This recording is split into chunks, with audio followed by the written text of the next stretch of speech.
Israel और Hamas के बीच जारी जंग के बीच हिंदुस्तान के कौमी सलामती मुशीर अजीत डोभाल ने इजरायली वज़ीर-ए-आज़म बेंजामिन नेतन्याहू से मुलाकात की है। जानकारी के मुताबिक दोनों के बीच गाजा में हमास के खिलाफ चल रही जंग पर चर्चा हुई है। इस मीटिंग में हमास के कब्जे से इजरायली बंधकों को छुड़ाने और इमदाद मुहैया कराने की कोशिशों पर भी बात की गई है। इजरायली अफसरों की तरफ से दी गई जानकारी के मुताबिक बेंजामिन नेतन्याहू ने अजीत डोभाल से मुलाकात करके उन्हें गाजा पट्टी में लड़ाई के मौजूदा हालात के बारे में जानकारी दी। दोनों फरीक ने बंधकों की रिहाई और इमदाद पहुंचाने की कोशिशों पर भी बात की।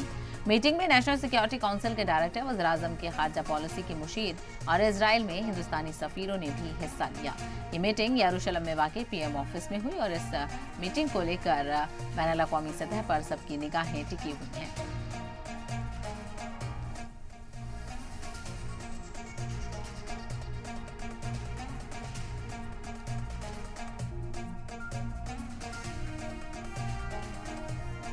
जैसे जैसे इजरायल और हमास के बीच जंग का वक्त बढ़ता जा रहा है, वैसे वैसे इजरायल के रिवायती मुआविन अमेरिका के साथ उसके रिश्तों में खटास आती जा रही है, क्योंकि गाजा पट्टी पर मरने वाले बेगुनाहों की तादाद में लगातार इजाफा हो रहा है और इजरायल के हमलों की जांच बढ़ती जा रही है। और ऐसे में अपने मुआविनीन के मशवरे को ना मानते हुए इजरायली पीएम अब राफा शहर पर हमले के लिए आगे बढ़ रहे हैं।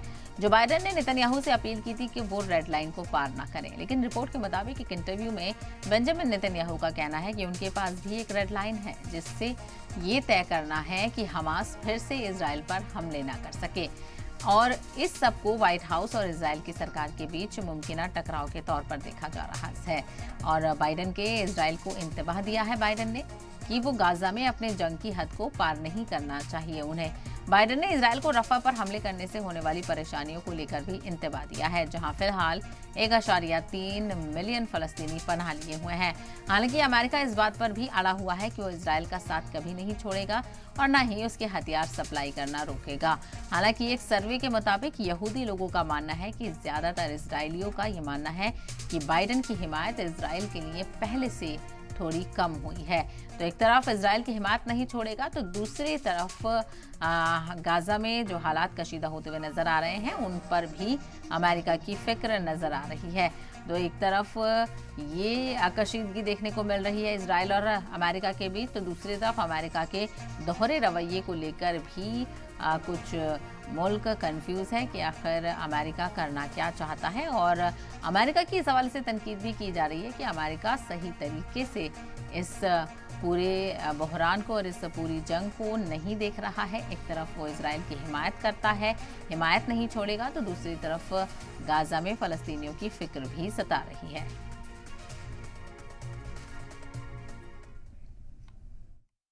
He has a right to defend Israel, a right to continue to pursue Hamas, but he must pay more attention to the innocent lives being lost as a consequence of the actions taken. He's hurting, in my view, he's hurting Israel more than helping Israel by making the rest of the world, it's contrary to what Israel stands for.